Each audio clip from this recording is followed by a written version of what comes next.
Hello, everyone, and greetings to our guests, those on the webcast, and those who might be viewing this message later on recorded media. Today we're going to present a Bible study entitled Outline of Matthew 24. There's a lot of material in Matthew 24, so our objective today is to create an outline of the main points in the chapter. In later Bible studies, we can explore individual points within Matthew 24. But before we cover Matthew 24, please recall that about a year and a half ago, we examined the four horses of Revelation 6. That particular Bible study video about the four horses of Revelation 6 was surprisingly removed from YouTube as being against its community standards. So we reposted the four horses video on a couple of other video host channels where it was well received. I mentioned the four horses of Revelation 6 because as we examine Matthew 24, we'll be able to see the parallels between Matthew 24 and the various chapters in the book of Revelation. And we'll see those parallels as we page through Matthew 24. The four horses of Revelation 6 include the white horse. The white horse symbolizes deceit or deception. Next comes the red horse. The red horse symbolizes war. After the red horse comes the black horse that symbolizes famine. The fourth horse is the pale horse, which symbolizes disease. So the four horses of Revelation are the white horse of deceit, the red horse of war, the black horse of famine, and the pale horse of disease. When we read through Matthew 24, let's keep those four horses of Revelation 6 in mind and see how they fit into Jesus' prophecies in Matthew 24. Now, for your notes, the first three verses of Matthew 24, let's just cross-reference the book of Revelation in chapters 1 through 5. And as we start reading Matthew 24, the first three verses are about the destruction of the temple in Jerusalem. We call this temple that Jesus was referring to as the second temple because the first temple is the temple that Solomon built. The Solomon's temple was destroyed about 587 BC by the Babylonian Emperor Nebuchadnezzar. The second temple was constructed starting in 516 BC by Jews who returned from exile under the Persian king Cyrus the Great, and was completed during the reign of Persian Emperor Darius I. Ezra and Zerubbabel were instrumental in rebuilding the temple, and we can read about this in the book of Ezra. However, the early second temple was modest compared to the first temple, Solomon's temple. So when King Herod the Great began a project in 19 BC to restore the second temple to the splendor of the original Solomon's temple, King Herod's efforts were grand. The historian Josephus said that Herod kept 10,000 laborers on task for 8 years. The second temple was finally completed in 63 AD. Herod's temple was said then by historians to be even grander than the original Solomon's temple. The Herod's temple, the second temple, 500 yards or meters long, over 1,500 feet long, that's more than a quarter mile, and 400 yards wide, then almost a quarter mile wide. So a quarter mile is roughly 3 blocks. So if you take 3 blocks by 3 blocks, it's a huge undertaking. Herod started it in 19 BC, and it was only completed in 63 AD. So it took a long time. It was a lot of effort and a lot of big stones. And then it was only done for 7 years before the Romans came and destroyed it.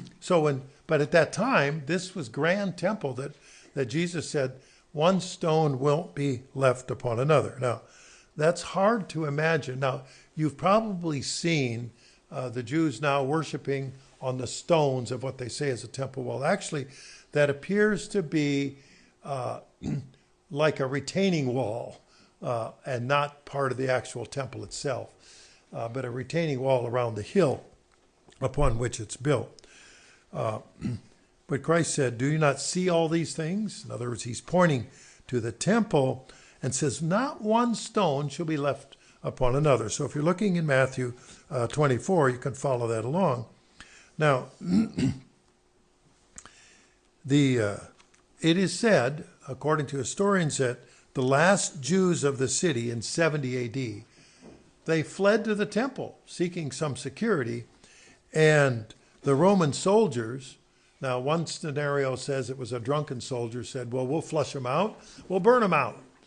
And so lit the place on fire. Now there's a lot of wood support in the temple, and as it burned all of the ornate gold that was in the temple. It was, and so as a result, the gold melted. And where does it melt? Gravity pulled it down into the stones of the temple. And so later, now Josephus records that the stones were white and strong initially. And I find this hard to imagine. But he said the stones were 50 feet long, 24 feet wide, and 16 feet thick. And I'm going, well, let's see. This room here is about 80 feet from there to the back wall. So 50 feet would be roughly from the back wall to the center divider here. And I'm going 24 feet wide. Well, this place is 36 feet wide. So that's an awfully big stone. So how to move it, I don't know. They had the technology then, as we know from the Egyptian hieroglyphs. We know they put them on rollers and things like that. So it's hard to imagine that they be disassembled. But when the Romans realized that the gold was down in between, melted all the stones, well, if they're going to get the gold out, they had to move the stones, and they were going to get every last bit. So what ultimately happened then, as a result of the destruction in 70 AD, is that the temple indeed was thrown down, but nobody could have imagined how and why these things would be so. Then, but this is such drama that the Jesus disciples, they had a hard time. And so a couple of questions then they came up with. When the first question is of course, when's this going to happen? Logical question, right? When will these things be so? And the next question that comes up is, what will be the sign of your coming, of your return, and the end of the age? So there's the two related questions. So first of all, when's it going to happen? And what are the signs? How are we going to know? It's not like you could run down to the stationery store, get a calendar, and mark it on your calendar. I don't know that they had them, the paper products like we do today, or look on their smartwatch, or have it set on their smartphone and put a little warning buzzer on there. Those things weren't happening. So they logically wanted to know. It's the same question people ask today. When will these things be so, and what are the signs of your coming in the end of the age? And so it's a logical question. Would any of us come up with any less of a question? So if we look in Matthew 24, the first three verses talk about the end time destruction of the temple. We can read about this same time period in Revelation chapters 1 through 5. Then the next verses are verses 4 through 14. What are the signs of your coming in the end of the age? And that'll relate to Revelation chapters 6 through 9. So we're looking at parallel accounts here that give us a more full understanding.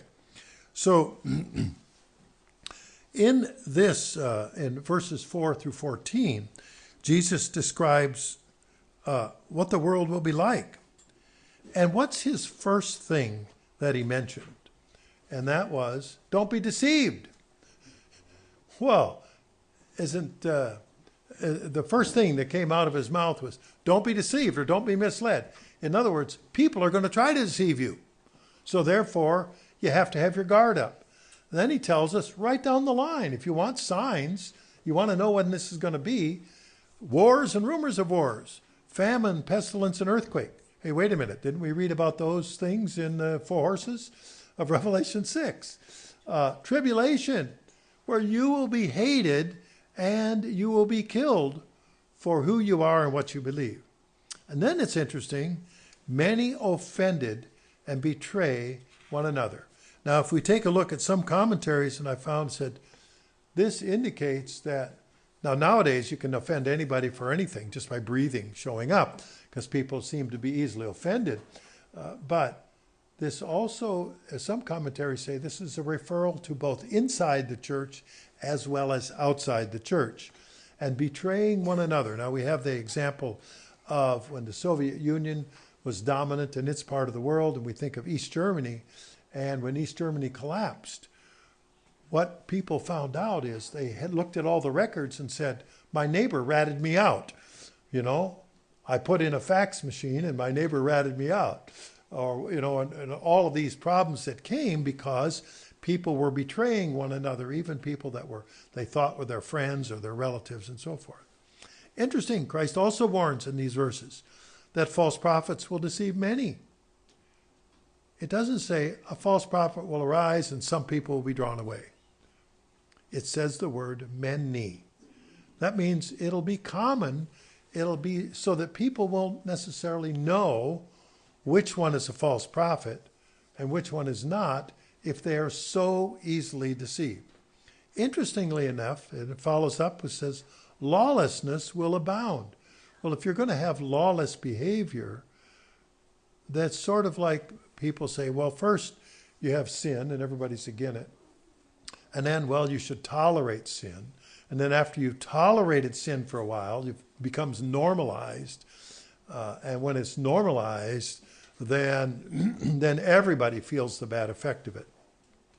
Following that, Christ said, the love of many will wax cold.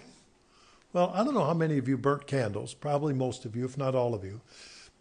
And when the flame is hot, the wax melts and it runs down the candle. When the flame goes out, the candle cools off and it becomes firm and in its place. The wax gets cold and it's firm in its place. In other words, it's not the warmth that you would get from a warm candle. So this analogy is drawn. In other words, people will not have the same outgoing love and concern because that will be normal in society. Everybody's looking out for themselves. There's, Mr. Scott said, you know, they will have their own, themselves are their own idol. I'm going to look out for me and everybody else. Too bad, so sad. It's too bad to be you. Interestingly enough, Jesus closes with this comment that the gospel will be preached to all nations and then the end of the age will come. It doesn't say all of these things will prevent the preaching of the gospel. It's going to happen anyway. So you can either be with it or you can be against it. And I'd say it was a safe bet to be with that in the preaching of the gospel.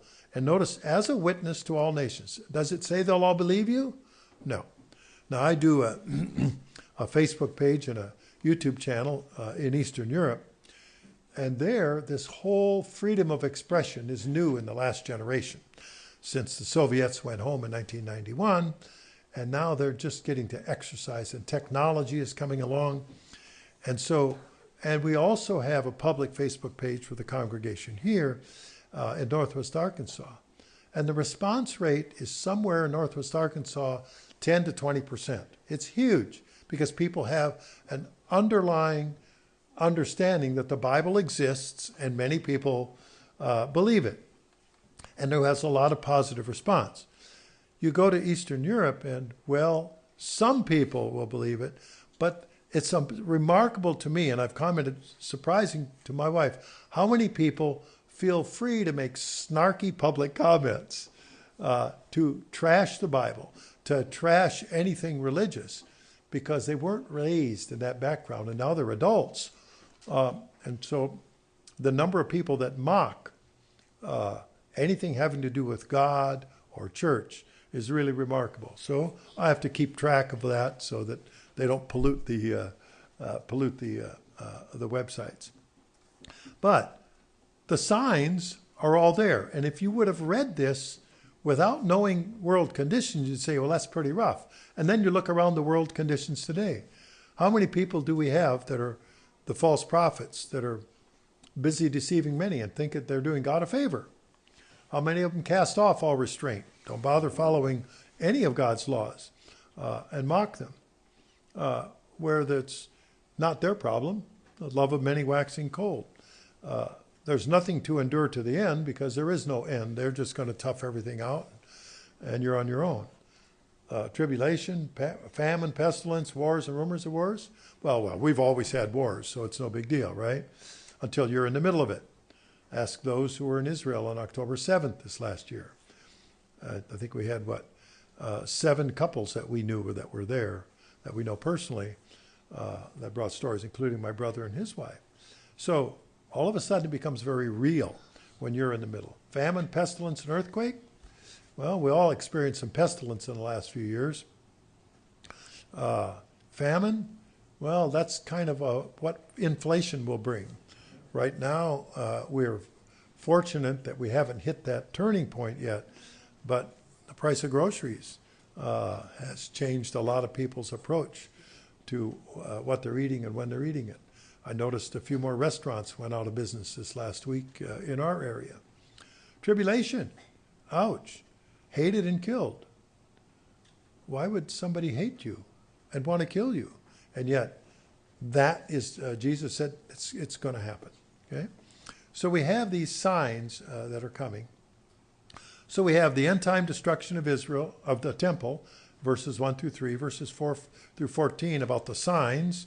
And then it's interesting in verses 15 through 28, we have comments about triggers, the abomination of desolations, the great tribulation, and the false prophet.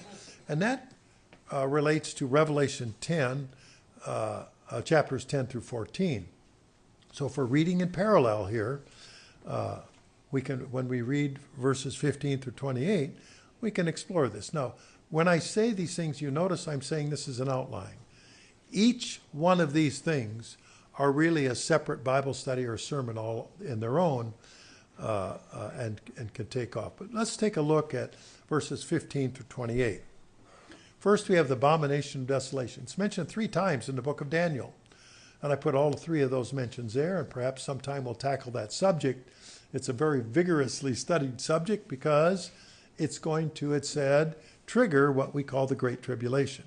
So this abomination, something that's so bad and so horrible and repulsive to God that that it becomes a trigger. And then we look at the studying about the Great Tribulation. And it doesn't tell us everything in this one spot, but it does have, says that those are in Judea, which is a geographical area, that they should flee to the mountains. And then if those days should not be shortened, no flesh would be saved alive. So it's pretty dramatic that if history would be going on its own at that time without God interfering, everybody would die. All flesh would die. Well, there's only a few things that could cause that. Chemical, biological, are really the things that come to mind. That God will have to bring this short because people will, and their governments are busy killing each other. He also mentions that this will be a time of major deception. Here we are back again with the white horse of deception and false Christ and false prophets. False Christ meaning some people will claim that they are the Christ, and other people will say, well, the real Jesus is the Christ, but then they will mislead everyone else with what they're saying and how they're saying it. Now, it's remarkable that these false prophets will show signs and wonders. You know, false prophets can show signs and wonders. And that's going to be very confusing to some people who aren't as firm in the faith as they need to be. So the words were, if possible, even the elect could be deceived, meaning those who have answered the call of God and have brought that into their lives and becomes a major. It's not an idol. It's the way it's acknowledging reality. So we have to ask, is it possible that we could be deceived by these false Christs and false prophets? And that's kind of scary because what if they're performing miracles and wonders that's convincing to a lot of people. Now, what did the apostles or the early disciples said is, what are the signs? And all of a sudden, signs start coming out. It's going to be convincing to some people. And then we have this description of Christ's return. And it comes as lightning. And you may have experienced it. Now, there's two kinds of lightning, bolt lightning and sheet lightning. And the bolt lightning, we think of it as a lightning bolt strikes a tree and takes a live green tree and turns it on fire. Okay, some of these remarkable things, or hits a building, and then there's sheet lightning, which spreads across the sky in a remarkable display. And I've seen that. Now, I don't know how many of you know that lightning is critical for productive soil. And that's why the Midwest and around the Great Lakes have the kind of weather that has a lot of lightning. And the more lightning you have, the richer the soil is, because it affixes the nitrogen from the air, drops it to the soil, and the bacteria turn it into nitrogen that the plants can use. So there are many lightning strikes per square mile in the Midwest and upper Midwest because of the weather patterns, and a lot of rich black soil that have high nitrogen content that can grow lots of crops. And indeed do. It's a breadbasket of the world, as we might say, for that area. But when Christ's return is lightning, and the sheet lightning goes across the sky, I have seen it in my own eyes after church in Minneapolis years ago. And as the evening was approaching and watching in the distance, there was no time when the sky was not lit up. It was lit for maybe a half an hour, constant lightning. We could watch it from 20, 30 miles away. Absolutely remarkable. You could not escape it. You will know it is happening because it was dark in the evening, but the sky was light. So Christ's return, everybody's going to know it at that time. So Matthew 24, verses 15 through 28 will be a time that explains what triggers it, the Great Tribulation, the false prophets, and then the initiation of Christ's return, the possibility of deception. So then we have verses 1 through 3, the end-time destruction of the temple, the disciples asking in verses 4 through 14, what are the signs? Verses 15 through 28 about the abomination of desolation, the tribulation, the false prophet, the rise of false prophet. And then verses 29 through 31 is somewhat explicit about the return of Jesus Christ. And that refers to Revelation 15, chapters 15 through 20. And so we have some details about the return of Jesus Christ. It says the sun will be darkened. Now, later this year, there's going to be an eclipse, and it's going to hit a broad swath of Arkansas. And some of you might be encouraged to go down there and see what it's like to be dark in the middle of the day. But the sun will be darkened, and the moon won't shine, and stars will fall from heavens. So those are pretty dramatic things that we would recognize. I do not know what the details are when it says powers from the heavens will be shaken. Now, I can imagine, I can put forth some speculation. Does that mean comets go awry? Asteroids coming blasting in? I don't know. I'm just saying is that something is going to be happening there. Then it talks about the sign of the Son of Man will appear. Now, and I'm thinking that must be the lightning, because it doesn't tell us exactly what that is. But it follows it up with saying the tribes of the earth will mourn. What are they mourning for? In other words, the people around the world, what are they mourning about? Well, they're sorrowful because they don't know what's coming.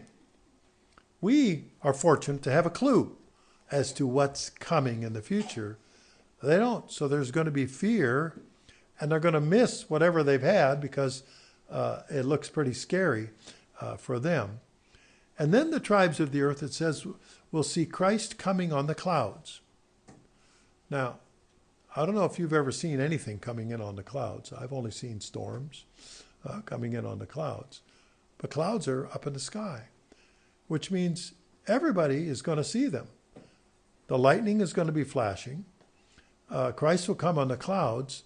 And then it's interesting, it says the angels will come, and I put, should be with the sound of a trumpet. So the angels will come with the sound of a trumpet. So the trumpet will blast, the lightning will flash, Christ comes on the clouds, and the sound of the trumpet. And what do the angels do? It specifically says they will gather the elect from all parts of the earth. So this is the time right there that it's explained in verses 29 through 31. So it's very explicit as to what's happening. So if we look at verses 29 through 31 about the return of Christ, then we go to verses 32 through 51, and I categorize that as, well, what should we be doing? And now if we look to Revelation chapters 21 through 22, it's a parallel account of this.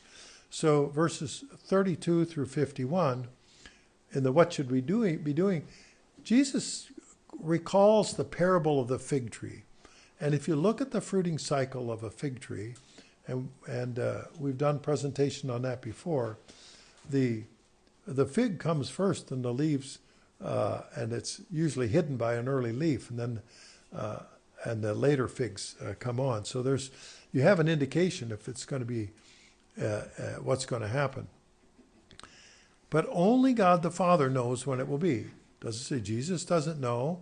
The angels, it specifically says, doesn't know. Only God the Father knows when this is going to happen. So what do we find in the world? Everybody's predicting when it's going to happen. And what do we know? They will be wrong. Okay? So, but one thing we are told, Jesus said it'll be in the days of Noah. In other words, life will be as usual. Pay no attention to all of the problems and things of the world, marrying and giving in marriage and living life as usual until it started to rain. Then all of a sudden, things got real serious. So Jesus said, basically, we need to be personally ready for the return of Christ. In other words, it matters to each person. Less concern about the others, not that we're unconcerned about others, but we take care of ourselves so we have the capacity to help other people. And then we have this phrase, blessed is the servant whom his master, when he comes, will find so doing. And he told us this little story ahead of time, that if the master has given his servant a job to do and he goes away, the master comes back. He wants the servant to know that the job was being done. It isn't, oh yeah, I forgot to do that. Well, I didn't quite get around to it. Well, I've been meaning to. I'm thinking of 100 different excuses. But really, are we doing what we should be doing to prepare ourselves, preaching the gospel and loving our brother? And so this is really, notice this word blessed. And I found this out a few months ago, is the word blessed. If we look up that word, what's the greatest blessing? It's the blessing of eternal life in the kingdom of God. Blessings don't get any better than that. So it isn't like, well, you get a little pin that you can put on and a reward here, or we'll call your attention and give you a plaque or a gold watch. No, it's eternal life is the servant who his master, when he comes, will find in so doing. So if we look at these, Matthew 24, we can put it into these categories. The destruction of the temple, the signs of the end of the age, and the return of Christ. The things to watch for, the abomination of desolation, tribulation of false prophet. Then specifically what happens at the return of Christ. And then what we should be doing in our lives. So now we look back again and we say, does that correspond with what we learned about in Revelation 6 about the four horses of Revelation 6, where there will be deceit, the white horse, the red horse, war, the black horse, famine, and the pale horse, disease.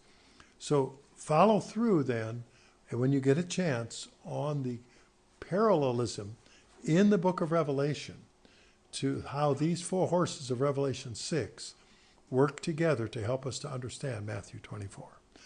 So after this, at the close of service, then we'll have a short break. Then we're going to come back with the discussion sessions where we will dissect this and see what we're doing in our lives.